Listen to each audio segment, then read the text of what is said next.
So this morning is the first day that I didn't wear a face mask on the tube.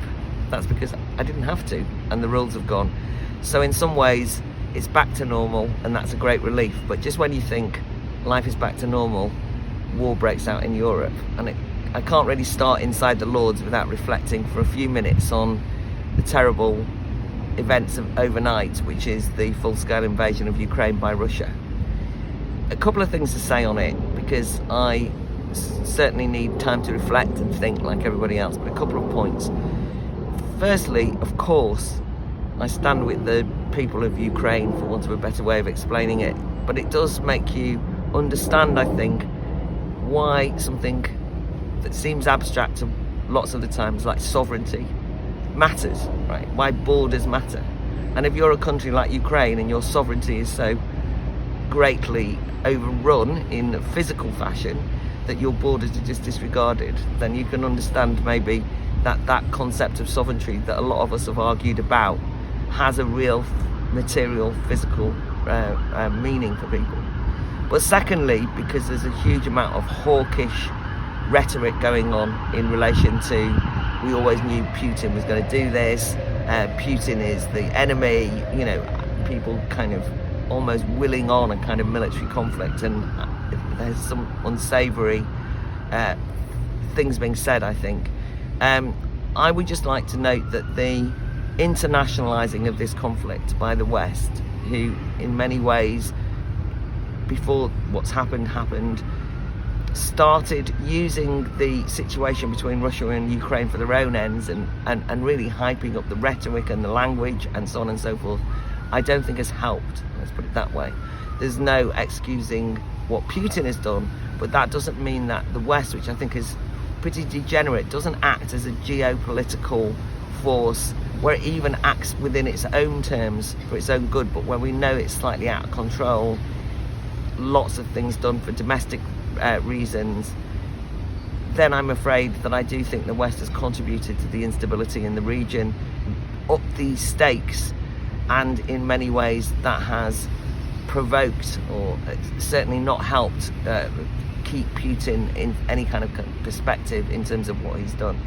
That said, obviously Putin is an autocrat, and his behaviour in that region is now going to change geopolitical realities, and this is a very serious matter. So I can't just wander into the Laws and not notice that the world is changing. So that's on that. To return to inside the Laws, more feels like more trivial matters.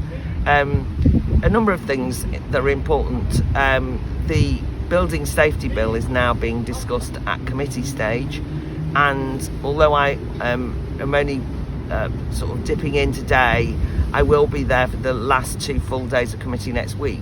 But I mention this because one of the things that is nice about some of the contributions in the Lords was I did my second reading speech on the need for us not to have a disproportionate response based on fear that every flat in London is about to go on fire, and that there was a danger that the bill was going to bring in such onerous regulations that they would have the unintended consequences of making life all the more miserable for leaseholders rather than making buildings safe.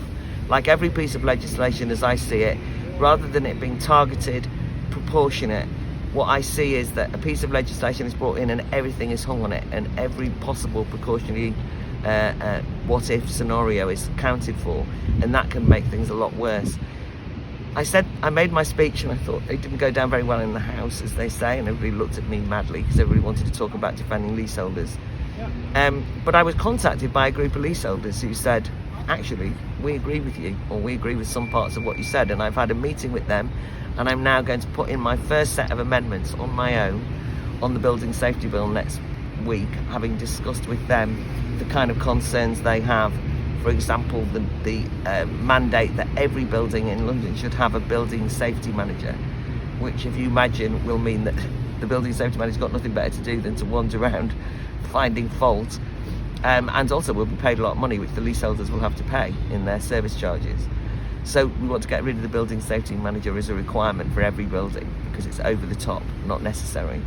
And secondly, parts of the bill would allow the freeholders who own the buildings to basically enter into your homes at any time to check for fire safety issues, And that's already happening in Southwark, where the council are going around saying we want to come in and start banging the walls down. I mean, if you could imagine.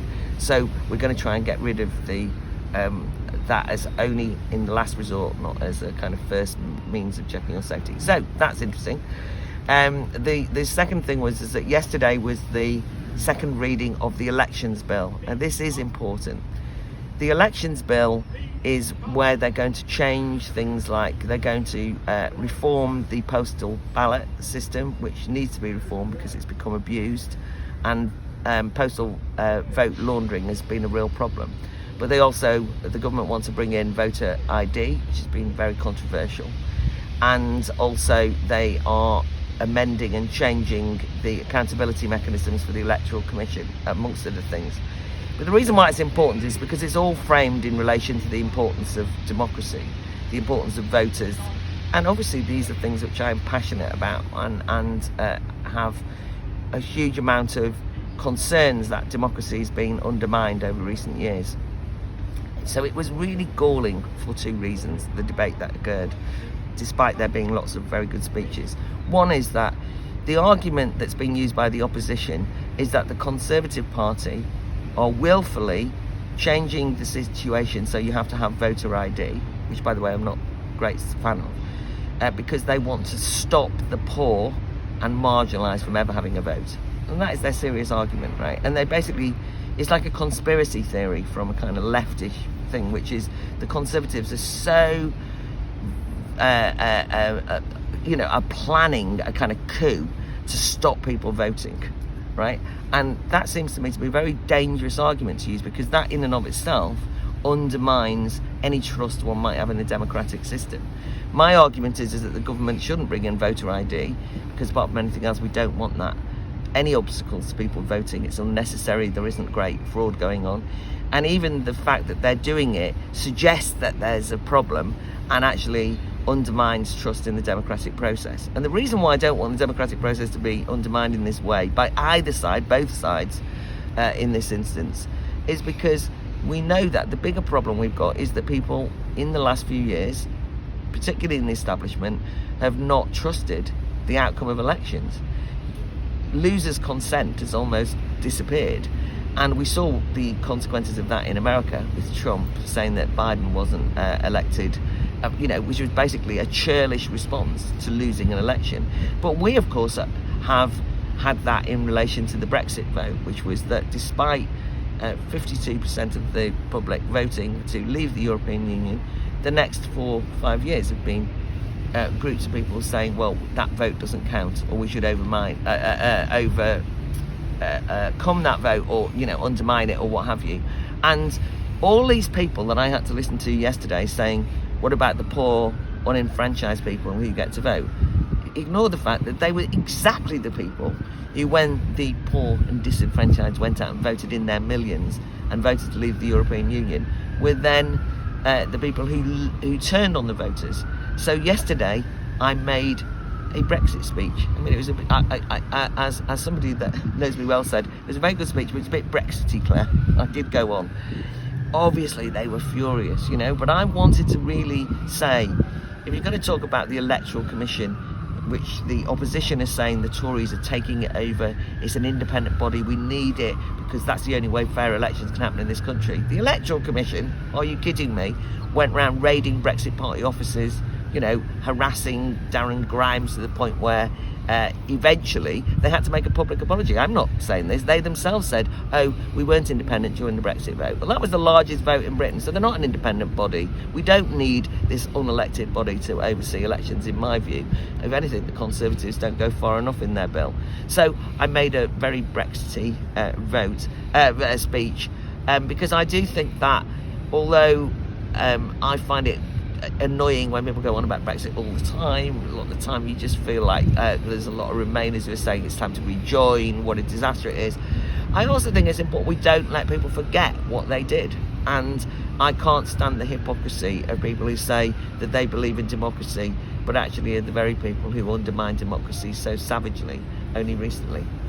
The only final thing to say is that there's, in terms of process, there is some concern that the government are rushing through the elections bill.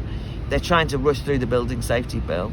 And I realise that it might sound utterly silly to note, but that the whip's office and the way the timetable works means that legislation is coming fast and furious, and they're trying to push things through too quickly.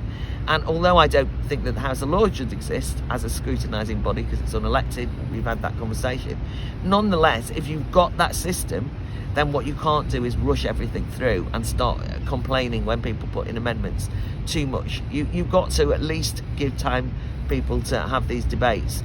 And it's if you want, there's a kind of gerrymandering going on of kind of like, well, you've only got this time, you've got to fit things in.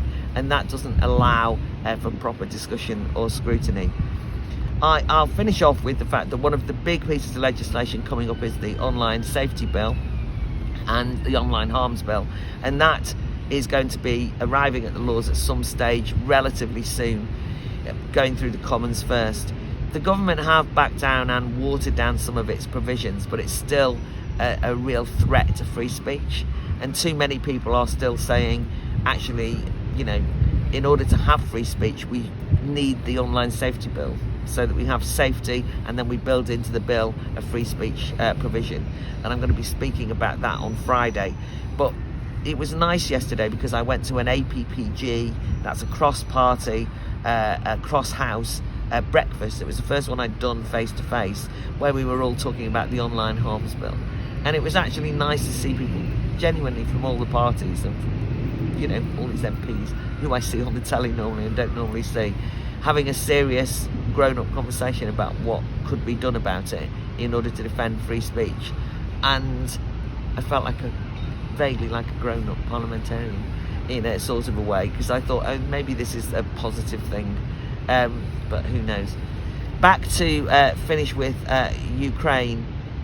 All the time, as I endlessly emphasise, one of the problems with Parliament per se is I just don't feel, I'm afraid, that parliamentarians are up to the job. I don't have enough faith in both the government but also the opposition as people who are serious, the great beasts of politics who are likely to really take what's happening on the world stage seriously, where I can trust that what they're doing is going to be in the best interests of, not even of United Kingdom, but even just within any narrow terms, just being rational about it. It seems to me there's too much of a reactive atmosphere around, and so I'm slightly concerned and worried. What that should not mean, though, is that we all abdicate responsibility for taking an interest in what's going on. So the Academy of Ideas is going to try and do a podcast over the weekend, not so that we give everyone the answer, but actually because I think that we all now need to read as much as we can about the history of Ukraine, the history of Russia in recent times, really understand what's going on, keep on top of it. We can't be waiting for Boris Johnson's statement at 11 o'clock in order to know. We need ourselves to start taking control of the situation so that we are in a position where we can comment from an informed point of view. So have a listen to the Academy of Ideas podcast when it comes out over the weekend, just to give you a steer as to what we're thinking, but also so that it might give you a way to work out where you stand in relation to it. It won't be the final word, but it will at least be done in good faith.